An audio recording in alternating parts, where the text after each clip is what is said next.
৬৪ জেলার জন্য ৬৪ লক্ষ টাকা মানবিক কাজে ব্যবহার করব, যেটা সাধারণ মানুষের কাছে পৌঁছে যাবে এবং যাদের কাছে পৌঁছে যাবে তারা জানেও না যে তাদের জন্য টাকাটা আমরা নিয়ে যাচ্ছি বা তাদের কাছে পৌঁছে দিব। এটা আমাদের হচ্ছে গিয়ে আল্লাহ যাদের কাছে আমাদের নিয়ে যাবে, আসলে এই টাকাটা আমরা কিন্তু একটা জেলার জন্য ১ লক্ষ টাকা কিছুই না। কারণ একটা জেলায় যে পরিমাণ মানুষ থাকে সেটা ওই হিসেবে ১ লক্ষ টাকা মাথা পিছু ১ টাকাও না। কারণ একটা জেলায় ১৫-২০ লক্ষ বা তারও বেশি মানুষ থাকে। তাহলে এই ১ লক্ষ টাকা আমরা কিভাবে দিব বা কাদেরকে দিব?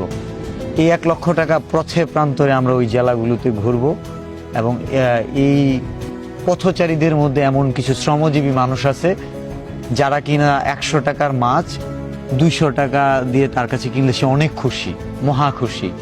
যাদের কাছে কিনা ১,০০০ টাকা অনেক টাকা। তো এই মানুষগুলোকে যাদের কাছে ১,০০০ টাকা পেয়ে অনেক খুশি হয়ে যায়, ওই মানুষকে আমরা ২,০০০ টাকা দিতে প্রস্তুত। কিন্তু কাদের জন্য আমরা কিছু করতে পারতেছি না বা ভবিষ্যতে করতে পারবো কিনা সেটাও জানি না। সেটা হচ্ছে আমরা দেখছেন পেশেন্ট নিয়ে কিছুদিন কাজ করছি, রুগীদের টাকা দেওয়ার চেষ্টা করেছি এবং এইটার হিতে বিপরীত হয়। যেখানে আমরা হয়তো স্ক্রিনে দেখাইছি একটা মানুষকে হেল্প করছি, কিন্তু আপনারা নিজেরাও হয়তো জানেন না আরো ১০টা মানুষের কাছ থেকে আমাদের মুখ ফিরাইতে বাধ্য হইছি অথবা তাদেরকে খুশি করতে পারি নাই। এই না পারার কারণ হচ্ছে মানুষের মধ্যে আবার কিছু অমানুষও ঢুকে যায়। কিছু মানুষ তাই অসুখ বাণিজ্য করে, যেটা রোগ বাণিজ্য বলে। কিছু মানুষ অসুখের টাকা নিয়েছে তার রোগ মুক্তির জন্য চেষ্টা না করে, তার চিকিৎসা না করে সেটাকে ব্যবসায় রূপান্তর করে। এবং একটা সময় হচ্ছে গিয়ে মানবিক জায়গা থেকে তাদের গাড়ি ভাড়া দিয়ে দিতাম, যাদেরকে আমরা সহায়তা দিতে পারতাম না। বাট এই মুহূর্তে গাড়ি ভাড়াও দিতে পারতেছি না, ভবিষ্যতেও মনে হয় আমার জায়গা থেকে দেওয়ার সুযোগ থাকবে না। কারণ এই গাড়ি ভাড়াটা নিয়েও সে আরেকটা জায়গায় যাচ্ছে।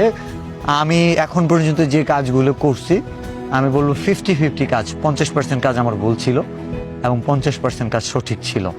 এবং আমি আসলে চাচ্ছিলাম আমি 100% সঠিক কাজ না করতে পারলেও যেন সংখ্যাগরিষ্ঠ কাজ আমার সঠিক হয়। তো সেই লক্ষ্যেই আমি কাজ করার চেষ্টা করতেছি। তো আমি এই প্রতিটা জেলায় আমি আসব এবং প্রতিটা জেলার জন্য ১ লক্ষ টাকা বরাদ্দ থাকবে। সেটা হতে পারে আমার ব্যক্তিগত তহবিল থেকে অথবা কোনো সোর্স থেকে। যদি সোর্স থেকে আসে বা কোনো কোম্পানি আমাকে দেয় সেটাও আমি আপনাদের জানাই দিব কয় টাকা দিচ্ছে।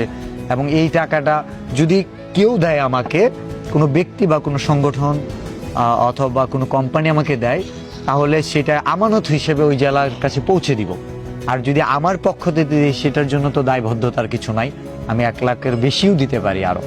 আর এই কাজটা করতে গিয়ে আমাকে যারা ডোনেট করে, এখন পর্যন্ত যারা ডোনেট করছে তাদের ৫ টাকাও আমি আমার ব্যক্তিগত খরচে ব্যবহার করি নাই এবং আমার ইচ্ছেও নাই। কারণ আমরা ভিডিও থেকে যে পরিমাণে ইনকাম করি আমাদের আসলে ওই জায়গা থেকে টাকার দরকার পড়ে না। ইভেন আমি যে ওয়ার্কগুলো করতে যাই, আমি বাইকে রান করে, আমি যদি একটু ফ্লেক্সিবল চিন্তা করতাম যে একটু কারে যাব, সে হয়তো কার খরচ হিসেবে অনেক বেশি লেগে যাইতো। যেহেতু নিজের টাকা কষ্ট একটু লাগে, পরেরটাও কষ্ট লাগে, যে কারণে হক নষ্ট করি না এবং নিজেরটার প্রতি মায়া কাজ করে বিদায় কষ্ট করে দূর দূরান্তে যাই। ভালোবাসার মানুষটা আসলে তারা বুঝে, তাদেরকে ব্যাখ্যা করার কিছু নাই। কিন্তু কিছু মানুষ ভুল বুঝে, কিছু মানুষ সমালোচনা করতে চায়। ৩ মাসে ৪৪ লক্ষ টাকা থ্রটস অফ বিলাল ইনকাম করছে, সমালোচনাকারীরা সমালোচনা করছে একই সাথে। সো তাদের জন্য আরেকটা মেসেজ, থ্রটস অফ বিলাল বেঁচে থাকলে আগামী 2 বছরের মধ্যে ৬৪ জেলায় ৬৪ লক্ষ টাকা মানবিক কাজের জন্য দিয়ে দিবে। এবং এইটা যদি সফল হয়, আগামীতে হতে পারে, যদি সৌভাগ্য হয়, যদি আমার ভাগ্যে বা আমার নসিবে থাকে বা আমার অতটুকু শক্তি সামর্থ্য থাকে, ৬৪ জেলার জন্য ৬৪ কোটি টাকা মানবিক কাজের জন্য দিতে চাই। সেটা আমার মাধ্যমে হতে পারে অথবা আমার ব্যক্তিগত তহবিল থেকে, যদি আমার সামর্থ্য হয়। সত্যি যেটা আমার টাকার প্রতি আগ্রহ কমে গেছে, মানে আমার চাওয়া পাওয়া সীমিত। একটু নিচে রাখো। এই ১২৫ টাকার জুতাটাই পাল্টাই না, শুধু আপনাদের জন্য।